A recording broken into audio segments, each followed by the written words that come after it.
Hello dear students, കോമക്സ് ട്യൂട്ടോറിയലിൻ്റെ മറ്റൊരു വീഡിയോയിലേക്ക് സ്വാഗതം.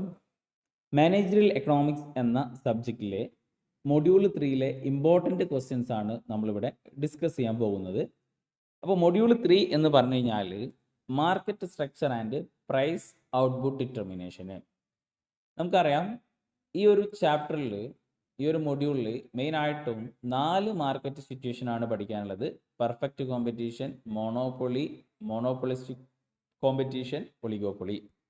അപ്പോൾ ഈ ഒരു 4 മാർക്കറ്റ് സിറ്റുവേഷനിലും ഷോർട്ട് റണ്ണിൽ എങ്ങനെയാണ് പ്രൈസ് ആൻഡ് ഔട്ട്പുട്ട് ഡിറ്റർമൈൻ ചെയ്യുക, പ്രൈസ് ഡിറ്റർമൈൻ ചെയ്യുക, അതേപോലെ ലോങ് റണ്ണിലും വെരി ലോങ് റണ്ണിലും എങ്ങനെയാണ് പ്രൈസ് ഡിറ്റർമൈൻ ചെയ്യുക എന്നുള്ളതാണ് ഈ ഒരു ചാപ്റ്ററിൽ പഠിക്കാനുള്ളത്. ഓക്കെ, അപ്പോൾ പ്രൈസ് ആൻഡ് ഔട്ട്പുട്ട് ഡിറ്റർമിനേഷൻ്റെ ഗ്രാഫ് നിങ്ങൾ എന്ത് ചെയ്യണം, പഠിക്കണം. എക്സാമിന് എന്തായാലും ഇതിൽ ഏതെങ്കിലും ഒരു മാർക്കറ്റ് സിറ്റുവേഷനിൽ നിന്നുള്ള പ്രൈസ് ആൻഡ് ഔട്ട്പുട്ട് ഡിറ്റർമിനേഷൻ ചോദിക്കും, എസ് ആയിട്ട് ചോദിക്കും. കൂടാതെ ഇതിൽ നിന്ന് ഓരോ മാർക്കറ്റ് സിറ്റുവേഷനും എന്താണ്, അതിൻ്റെ ഫീച്ചേഴ്സ് എന്താണ് എന്നുള്ളതും ചോദിക്കും. അപ്പോൾ നിങ്ങൾ പഠിക്കേണ്ടത് മാർക്കറ്റ് സിറ്റുവേഷൻ പഠിക്കുക, അതിൻ്റെ ഫീച്ചേഴ്സ് പഠിക്കുക, കൂടാതെ അതിൽ പ്രൈസ് ആൻഡ് ഔട്ട്പുട്ട് ഡിറ്റർമിനേഷനും പഠിക്കുക. ഷോർട്ട് റണ്ണിൽ നോർമൽ പ്രോഫിറ്റ് ആണോ അല്ലെങ്കിൽ ലോസ് ആണോ, സൂപ്പർ നോർമൽ പ്രോഫിറ്റ് ആണോ എന്നുള്ളത് നമ്മൾ ഗ്രാഫ് വരച്ചിട്ട് നിങ്ങൾ എന്ത് ചെയ്യണം, എക്സ്പ്ലെയിൻ ചെയ്യണം. അപ്പോൾ അത് എക്സ്പ്ലെയിൻ ചെയ്ത് കഴിഞ്ഞാൽ ഒരുപാട് ടൈം എടുക്കും. അപ്പോൾ അതുകൊണ്ട് ആ ഗ്രാഫ് വരച്ച് എക്സ്പ്ലെയിൻ ചെയ്യുന്നത് നിങ്ങൾ എന്ത് ചെയ്യുക, നോക്കുക. അപ്പോൾ മിനിമം നിങ്ങൾ ഈ ഒരു തേർഡ് മൊഡ്യൂളിൽ നിന്ന് 4 മാർക്കറ്റ് സിറ്റുവേഷൻ, അതിൻ്റെ ഫീച്ചേഴ്സ് നിർബന്ധമായിട്ടും പഠിക്കാം. അപ്പോൾ ഫസ്റ്റ് മാർക്കറ്റ് സിറ്റുവേഷൻ ആണ് പെർഫെക്റ്റ് കോമ്പറ്റീഷൻ. പെർഫെക്റ്റ് കോമ്പറ്റീഷൻ എന്ന് പറഞ്ഞു കഴിഞ്ഞാൽ all the buyers and sellers in the market are aware of the price of the product. എല്ലാ ബയേഴ്സും അല്ലെങ്കിൽ സെല്ലേഴ്സിനൊക്കെ മാർക്കറ്റിൽ ആ ഒരു പ്രൊഡക്റ്റിൻ്റെ പ്രൈസിനെ പറ്റിയിട്ട് അവെയർ ആണ്. അതേപോലെ ഫ്രീ ആൻഡ് എൻട്രി ആണ്. അപ്പോൾ എന്താണ് പെർഫെക്റ്റ് കോമ്പറ്റീഷൻ എന്ന് വെച്ച് കഴിഞ്ഞാൽ നിങ്ങൾക്ക് ഈ ഫീച്ചേഴ്സ് വെച്ചിട്ട് തന്നെ അതിൻ്റെ മീനിങ് എഴുതാം. അപ്പോൾ എന്താണ് പെർഫെക്റ്റ് കോമ്പറ്റീഷൻ്റെ characteristics? First, large number of buyer and sellers in the market. മാർക്കറ്റിൽ ഒരുപാട് ബയറും ഒരുപാട് സെല്ലേഴ്സും ഉണ്ടാകും. അതേപോലെ വിൽക്കുന്ന പ്രൊഡക്റ്റ് എന്ന് പറഞ്ഞു കഴിഞ്ഞാൽ ഹോമോജിനിയസ് ആണ്, ഒരേപോലത്തെ പ്രൊഡക്റ്റ് ആണ്, ഒരു ഡിഫറൻസും ഇല്ല പ്രൊഡക്റ്റ് തമ്മിൽ. ശരിക്കും അങ്ങനത്തെ ഒരു മാർക്കറ്റ് ഇപ്പോൾ ഇല്ല. ഓക്കെ, ഹോമോജിനിയസ് പ്രൊഡക്റ്റ് ആവില്ല, എന്തെങ്കിലുമൊക്കെ ഡിഫറൻസ് ഉണ്ടാകും, ക്വാളിറ്റിയിലോ സൈസിലോ എന്തെങ്കിലുമൊക്കെ ഡിഫറൻസ് ഉണ്ടാകും. Then free entry or exit. എപ്പോൾ വേണമെന്നുണ്ടെങ്കിലും ഒരു ബയ്യറിന് സെല്ലറിനോ എന്ത് ചെയ്യാം, എൻട്രി ചെയ്യാം, എക്സിറ്റ് ചെയ്യാം. All the buyers and sellers in the market have perfect knowledge about the market condition. എല്ലാ ബയേഴ്സിനും സെല്ലേഴ്സിനും മാർക്കറ്റ് കണ്ടീഷനെ പറ്റിയിട്ട് ഉള്ള ഒരു പെർഫെക്റ്റ് നോളജ് ഉണ്ട്. Then perfect mobility of factors of production. Factors of പ്രൊഡക്ഷൻ്റെ പെർഫെക്റ്റ് മൊബിലിറ്റി, എപ്പോൾ വേണമെന്നുണ്ടെങ്കിലും പ്രൊഡക്ഷൻ കിട്ടും, അല്ലെങ്കിൽ ഫാക്ടേഴ്സ് ഓഫ് പ്രൊഡക്ഷൻ അവൈലബിൾ ആണ്. ഫാക്ടേഴ്സ് ഓഫ് പ്രൊഡക്ഷൻ നമുക്കറിയാം, ലാൻഡ്, ലേബർ, ക്യാപിറ്റൽ അല്ലേ. അപ്പോൾ അങ്ങനെയുള്ളതാണ് ഫാക്ടേഴ്സ് ഓഫ് പ്രൊഡക്ഷൻ. അത് എപ്പോഴും എന്താണ്, അവൈലബിൾ ആണ്, പെർഫെക്റ്റ് മൊബിലിറ്റി ആണ്. Absence of transportation cost. Transportation cost പ്രകാരം ഈ ഒരു പെർഫെക്റ്റ് കോമ്പറ്റീഷൻ പ്രകാരം ട്രാൻസ്പോർട്ടേഷൻ കോസ്റ്റ് ഉണ്ടാകില്ല എന്നുള്ളത് അതിൻ്റെ ഒരു അസംഷൻ ആണ്. ഓക്കെ, അപ്പോൾ പെർഫെക്റ്റ് കോമ്പറ്റീഷൻ എന്താണ്, അതിൻ്റെ കാരക്ടറിസ്റ്റിക്സ് നോക്കാം.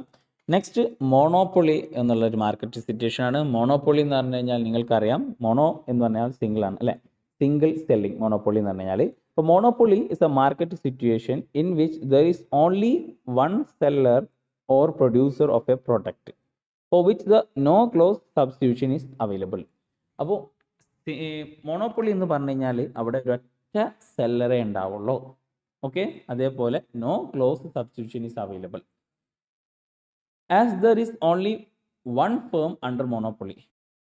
മോണോപ്പൊളി ആകുമ്പോൾ അവിടെ ഒരൊറ്റ ഫേം ഉണ്ടാവുള്ളൂ. അപ്പോൾ ആ ഫേം എന്നാകും അതിൻ്റെ ഇൻഡസ്ട്രി എന്നുള്ളത്. ഓക്കെ, നമുക്കറിയാം ഒരുപാട് എക്സാമ്പിൾസ് ഉണ്ട് മോണോപ്പൊളിക്ക്. ഇലക്ട്രിസിറ്റി എന്നൊക്കെ KSEB ഒക്കെ എന്താണ്, കേരളത്തിലൊരു മോണോപ്പൊളിയാണ്. ഓക്കെ, അപ്പോൾ മോണോപ്പൊളിയുടെ ഫീച്ചേഴ്സ് എന്ന് പറയുമ്പോൾ one seller and large number of buyers. ഒരൊറ്റ സെല്ലർ ഉണ്ടാവുള്ളൂ, പക്ഷേ ഒരുപാട് നമ്പർ ഓഫ് ബയേഴ്സ് ഉണ്ടാകും. എല്ലാവർക്കും വാങ്ങാം, പക്ഷേ വിൽക്കാൻ ഒരാൾക്ക് മാത്രമേ പറ്റുള്ളൂ. No close substitute for the product. പ്രൊഡക്റ്റിന് അങ്ങനെ ഒരു ക്ലോസ് സബ്സ്റ്റിറ്റ്യൂട്ട് ഉണ്ടാകില്ല. Monopolist is not the price taker and the price maker. Monopoly എന്ന് പറഞ്ഞാൽ പ്രൈസ് ടേക്കർ അല്ല, പ്രൈസ് മേക്കറാണ്. മോണോപ്പൊളിയാണ് എന്ത് ചെയ്യുക, പ്രൈസ് നിശ്ചയിക്കുക. അത് മറ്റുള്ളവർ എന്ത് ചെയ്യണം, അത് ആ രൂപ പൈസക്ക് വാങ്ങണം. കാരണം ഒരൊറ്റ ഫേമല്ലേ ഉള്ളൂ. അപ്പോൾ അതുകൊണ്ട് എത്ര പറഞ്ഞു കഴിഞ്ഞാലും അതെന്ത് ചെയ്യും, ചിലപ്പോൾ വാങ്ങിന്ന് വരും. ഓക്കെ, അപ്പോൾ അതുകൊണ്ട് പ്രൈസ് ടേക്കർ അല്ല, പ്രൈസ് മേക്കറാണ് monopoly.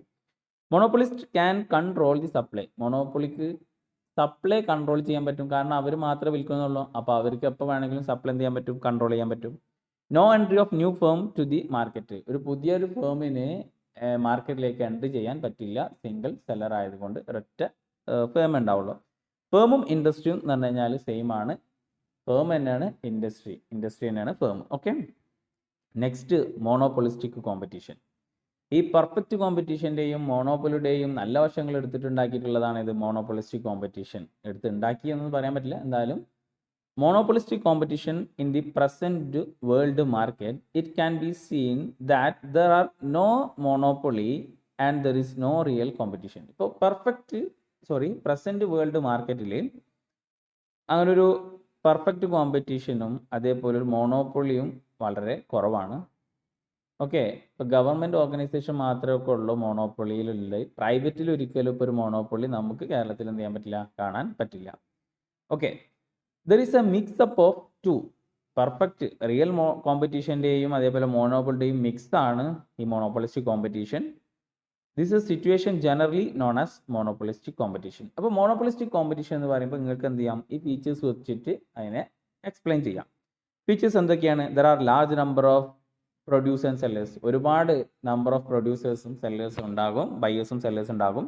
It deals with the differentiated product. Monopolistic competition deal ചെയ്യുന്നത് ഡിഫറൻഷിയേറ്റഡ് പ്രൊഡക്റ്റ് മേലാണ്. ആർക്ക് വേണമെന്നുണ്ടെങ്കിലും ഫേമിലേക്ക് എൻട്രി ചെയ്യാം, എക്സിറ്റ് ചെയ്യാം. No restriction. There are free entry and exit from the market. മാർക്കറ്റിലേക്ക് എൻട്രി ചെയ്യാം, എക്സിറ്റ് ചെയ്യാം. Okay, the selling cost determine the demand for the product.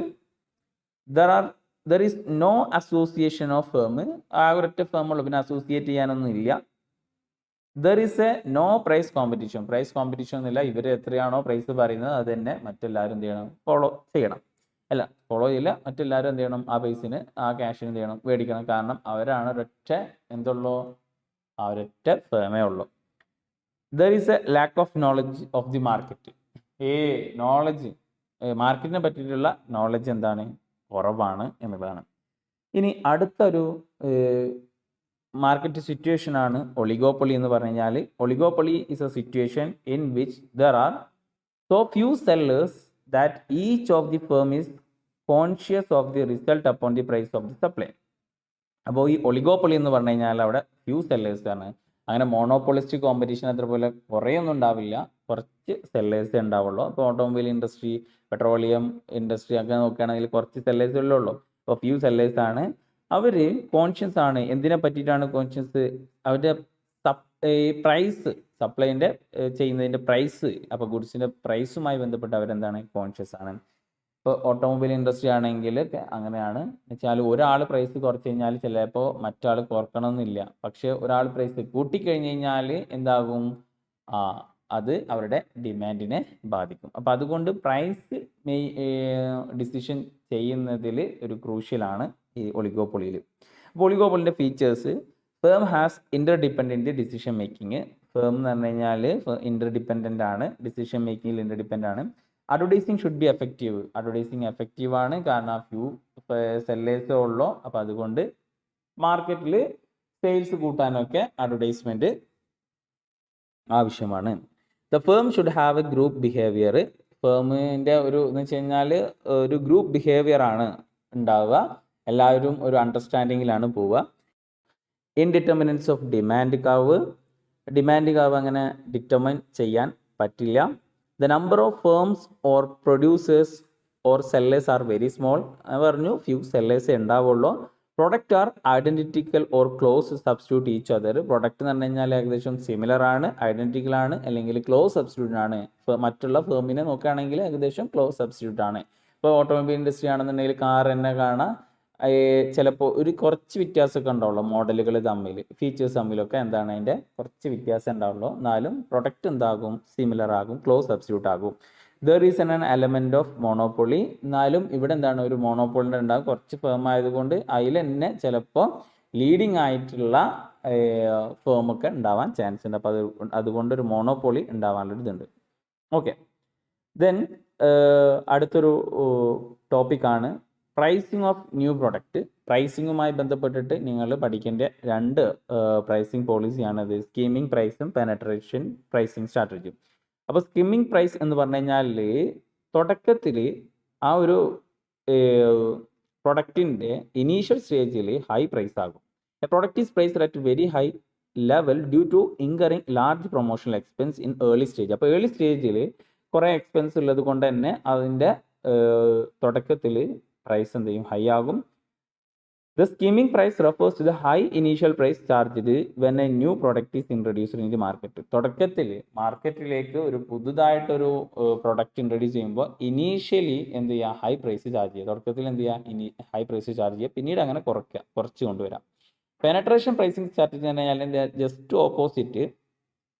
This is the price practice of charging low price right from the beginning. അപ്പോൾ ബിഗിനിങ്ങിൽ തുടക്കത്തിൽ low price charge ചെയ്യാം, പിന്നെ ആ market growth ചെയ്യുന്നതിനനുസരിച്ചിട്ട് എന്ത് ചെയ്യുക, പ്രൈസ് ഇങ്ങനെ കൂട്ടി വരാം. Since the price is lower the product equally penetrate the market and consumer with low income also able to purchase. അപ്പോൾ കുറച്ച് പ്രൈസ് ആണെങ്കിൽ പ്രൈസ് കുറച്ച് കഴിഞ്ഞാൽ മാർക്കറ്റ് ക്യാപ്ചർ ചെയ്യാൻ പറ്റും, പിന്നെ അത് ലോ ഇൻകം ഗ്രൂപ്പിനൊക്കെ എന്ത് ചെയ്യാൻ പറ്റും, അഫോർഡബിൾ ആകും. ഓക്കെ, അപ്പോൾ ഇതാണ് ഈ തേർഡ് മൊഡ്യൂളിൽ നിന്ന് നിങ്ങൾക്ക് പഠിക്കാനുള്ള ടോപ്പിക്ക്. അപ്പോൾ ഇത്രയും ടോപ്പിക്ക് നിങ്ങൾ നിർബന്ധമായിട്ടും പഠിക്കുക. ഇത് മാത്രം പോരാ, പക്ഷേ നിങ്ങൾ എക്സാമിൻ്റെ മുമ്പ് ഇതെന്തായാലും കവർ ചെയ്യാം. Okay, thank you.